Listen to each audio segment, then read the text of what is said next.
Hello बच्चों, welcome again to my channel. आज की इस वीडियो में आप सबको बहुत ही हम इम्पोर्टेंट टॉपिक के बारे में बताएंगे। वो है memory of a computer system, कि हमारे कंप्यूटर सिस्टम में क्या मेमोरी का मतलब होता है, कितने टाइप की हमारी मेमोरी होती हैं।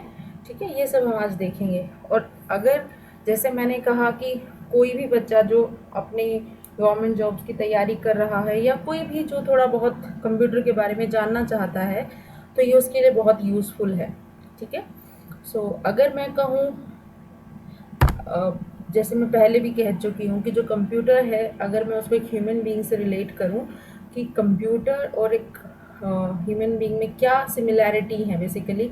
मान लो कि अगर किसी इंसान को काम करना है तो आप उसको कुछ इंस्ट्रक्शंस देते हैं, राइट, उसके हिसाब से वो काम करता है। ऐसे ही कंप्यूटर से भी हम अपना काम करवाना चाहते हैं। अब इसको मैं थोड़ा और सिंप्लीफाई करती हूँ। मान लो आपको दुकान से कुछ सामान मंगवाना है, तो आप घर से किसी को भेजते हो सामान लेने के लिए। आप या तो उसको कहोगे कि आपको ये सामान लाना है, तो अब उस इंसान पे डिपेंड करता है कि वो सामान को याद रख के जाता है या उसकी लिस्ट लिख के लेके जाता है, राइट। यानी कि उसको वो जो आपने इंस्ट्रक्शंस दी हैं वो कहीं ना कहीं तो रखनी पड़ेंगी, स्टोर करनी पड़ेंगी। अब क्योंकि आपने किसी को बोला कि ये सामान आज के लिए चाहिए, तो वो सामान लाएंगे। मान लो उन्होंने कहीं एक पेज पे लिखा, सामान डिलीवर करेंगे और वो पेज आप डिस्ट्रॉय कर सकते हो क्योंकि सामान आपको रिसीव हो गया। बट आपने कहा कि मैंने जो लिस्ट दी है मुझे ये हर तीसरे दिन चाहिए, तो वो जो आपको जो डिलीवरी बॉय है या यूं कह लो कि जो भी आपको सामान ला के दे रहे हैं, तो उनको वो लिस्ट जो है वो संभाल के रखनी होगी, राइट। तो यानी कि सेम चीज़ कंप्यूटर सिस्टम के अंदर भी यही होता है कि अगर, जिसको हम प्राइमरी और सेकेंडरी मेमोरी भी कहते हैं, मैं उनसे रिलेट करवाऊंगी कि अगर कोई इंस्ट्रक्शन जो है कि अभी मैंने कोई कंप्यूटर को इंस्ट्रक्शन दी, उसके बिहाफ पे कुछ काम होना है और काम होके ख़त्म, दैट्स इट। ठीक है, उससे मुझे कुछ सेव नहीं करना, बट उस वक्त मुझे वो काम करना है। तो वो उस वक्त जो हमारा मेमोरी स्पेस यूज़ होता है वो है हमारा प्राइमरी मेमोरी। ठीक है। सेकेंडरी मेमोरी हमारी बेसिकली स्टोरेज मेमोरी होती है, यानी कि आपने कोई ऐसा डेटा यूज़ किया जिसको आप स्टोर करके फ्यूचर रेफरेंस के लिए रखना चाहते हो। सो अगेन हम थोड़ा सा और टेक्निकली मैं इसको समझाऊंगी कि मेमोरी है क्या। आई गेस आपको थोड़ा सा तो आइडिया लग चुका होगा कि जैसे इंसान को कोई चीज़ करने के लिए कुछ चीज़ें याद रखने की ज़रूरत है, यानी कि मेमोरी की ज़रूरत है, ऐसे ही कंप्यूटर सिस्टम में भी उसको मेमोरी की ज़रूरत होती है। ठीक है। तो इसीलिए हमें पता हो कि डिफरेंट डिफरेंट टाइप्स की कौन कौन सी मेमोरी हैं, जस्ट टू गेट नॉलेज। और आपको अगर एग्ज़ाम में भी उसके बारे में कुछ कभी कोई क्वेश्चन आता है तो आप इजीली उसको लिख पाएँ। तो आज हम बात करेंगे कि कितने टाइप की मेमोरी होती है। मेनली 3 तरह की मेमोरी हमारे कंप्यूटर सिस्टम में होती है। पहली है प्राइमरी मेमोरी, दूसरी सेकेंडरी, तीसरी कैश मेमोरी। अब प्राइमरी मेमोरी का मतलब क्या है, नाम ही है प्राइमरी, यानी कि ये वो मेमोरी जो सबसे पहले काम में आएगी। यानी कि ये वो एरिया है हमारे कंप्यूटर सिस्टम में मेमोरी का जो सबसे पहले हमारे सारे इंस्ट्रक्शंस को जो भी होंगी वो वहाँ से उस मेमोरी के थ्रू वो एक्ट की जाएंगी। सेकेंडरी मेमोरी जो हमारी मेन स्टोरेज मेमोरी होती है, या हार्ड डिस्क जिसको हम कहते हैं, या फॉर एग्जांपल हार्ड डिस्क हो गई, या कोई ऐसा डेटा, पेन ड्राइव या सीडी ड्राइव, जहाँ पे भी हम अपना डेटा स्टोर करके रखते हैं। ठीक है। एक थर्ड मेमोरी भी होती है कैश मेमोरी। कैश मेमोरी आप लोगों ने बहुत बार सुना होगा कि भाई मेरा फ़ोन बहुत स्लो चल रहा है, या मेरे लैपटॉप में बहुत इश्यूज़ हैं, या स्लो डाउन हो गया है, मुझे कैश मेमोरी क्लियर करनी पड़ेगी। ये वर्ड आपने बहुत बार सुना होगा। तो मैं आपको इसको बहुत सिंपल तरीके से बताऊंगी, आप कभी नहीं भूलोगे। मान लो कि आपका एक बिजनेस है, ठीक है, बिजनेस है मान लो कुर्सी बनाने का। ठीक है, आप कुर्सियों का बिजनेस करते हैं कि आप जो भी चेयर्स हैं वो आप बनाते हैं और बेचते हैं। तो अब ऐसा मान के चलो कि ये आपके बिजनेस का एक पूरा आउटलेट है। कैसे, मान लो कि जो सीपीयू है, सीपीयू आई थिंक सबको पता है, नहीं पता है मैं इसकी थोड़ी सी आपको जानकारी दूंगी, बाकी इसके ऊपर भी हम एक वीडियो बनाएंगे, वो आप देख सकते हैं। सीपीयू एग्जाम के पॉइंट ऑफ व्यू से आपको इसकी फुल फॉर्म पता होनी चाहिए, जो है सेंट्रल प्रोसेसिंग यूनिट। इसके ही अंदर ये भाग होते हैं ALU एंड CU एंड कुछ रजिस्टर। रजिस्टर मतलब कुछ जैसे हम रजिस्टर, पेन पेपर रजिस्टर बोलते हैं ना, यानी कुछ नोट करके रखते हैं, वही वाला काइंड ऑफ यहाँ फंडा है रजिस्टर का भी। ALU होता है अर्थमेटिक लॉजिक यूनिट। बेसिकली ये यूनिट्स हैं, यानी कि डिपार्टमेंट बांट दिए गए हैं इस प्रोसेसिंग यूनिट के कि भाई तेरा काम ये है, तो अर्थमेटिक से रिलेटेड जो भी ऑपरेशंस है वो देखेगा।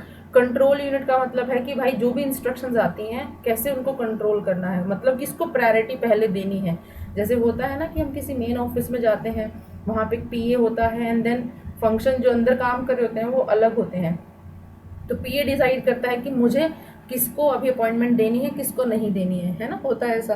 तो सेम चीज़ यहाँ पे कंट्रोल यूनिट का भी वही काम होता है कि वो जो हमारी इंस्ट्रक्शंस आ रही होती हैं कि कैसे हमें उन इंस्ट्रक्शंस को प्रायोरिटाइज करना है, मतलब पहले किसको एग्जीक्यूट करना है।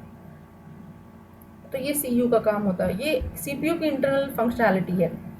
अभी मैं मान के चलती हूँ कि इसके बारे में हमें थोड़ा बहुत पता है। अब हम मेमोरी पे थोड़ा फोकस करते हैं। तो ये हुआ कि मान लो मैंने कहा कि ये दुकानदार है, ठीक है, यहाँ कस्टमर्स हैं यानी कि यूज़र है जो कि CPU को अपनी इंस्ट्रक्शन भेजता है कि भाई मुझे अभी हम इसको कुर्सी वाला बिजनेस के फंडे से हम देखेंगे कि कस्टमर आया, उसने अपनी इंस्ट्रक्शन दी कि भाई मुझे 10 कुर्सियों की रिक्वायरमेंट है। तो CPU ने देखेगा कि वो इंस्ट्रक्शन जो है वो आगे भेजेगा, मेमोरी में देखा कि क्या मेरे पास जो उनके पास आउटलेट है।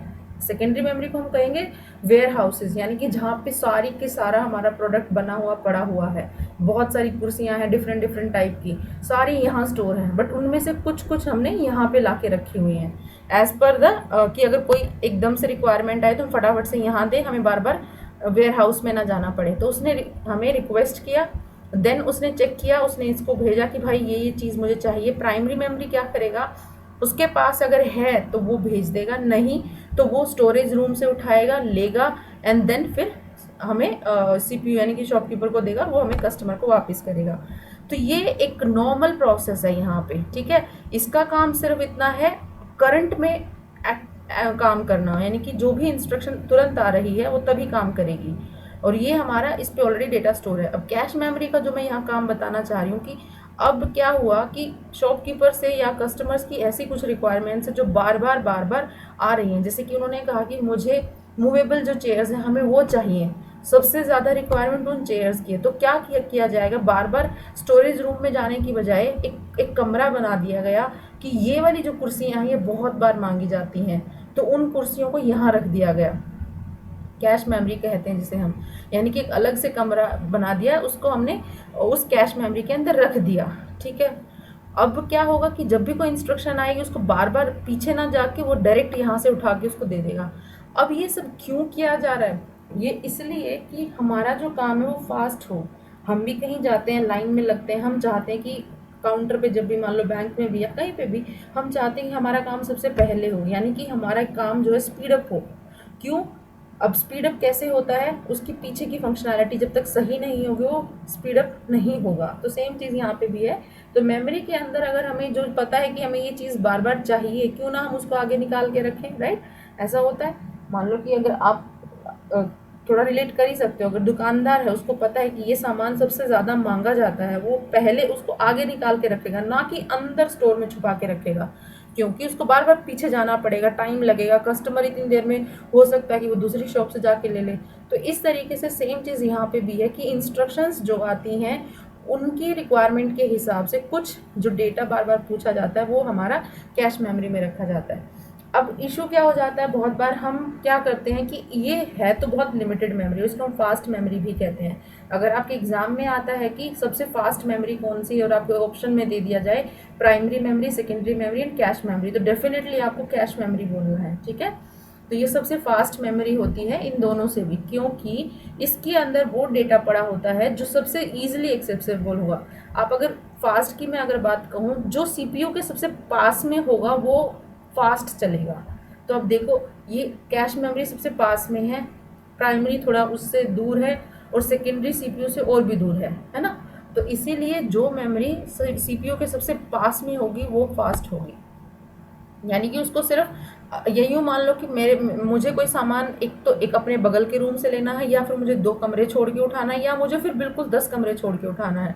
तो टाइम सोच सकते हो कि कितना ज़्यादा किस में लगेगा, राइट। तो कैश मेमोरी का काम यही है, इसमें कचरा नहीं होना चाहिए। कचरा मतलब कि ऐसे कुछ हम फाइल्स डाल देते हैं या ऐसे जनरेट हो जाती हैं टेम्प्रेरी फाइल्स जिनकी ज़रूरत नहीं होती, तो वो हमें टाइम टू टाइम डिलीट करनी पड़ती हैं। इसलिए हम कहते हैं कि कैश मेमोरी क्लियर करो, तब देखो फ़ोन हमारा फास्ट चलेगा, है ना। होता है बहुत बार ऐसा, हमारा फ़ोन भी हैंग होता है तो हम बोलते हैं कैश मेमोरी क्लियर करो, मेमोरी क्लियर करो, इसका मतलब यही होता है।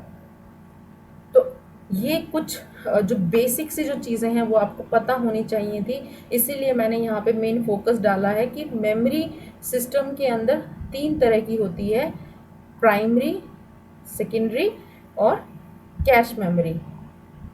आई गेस आपको ये कंसेप्ट जो है वो क्लियर होगा।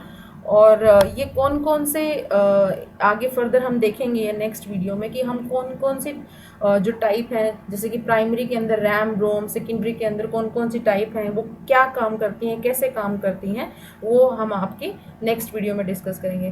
Thank you so much for watching guys. अगर आपको ये वीडियो पसंद आई हो प्लीज़ प्लीज़ इसको लाइक करें। Thank you so much, thanks for watching.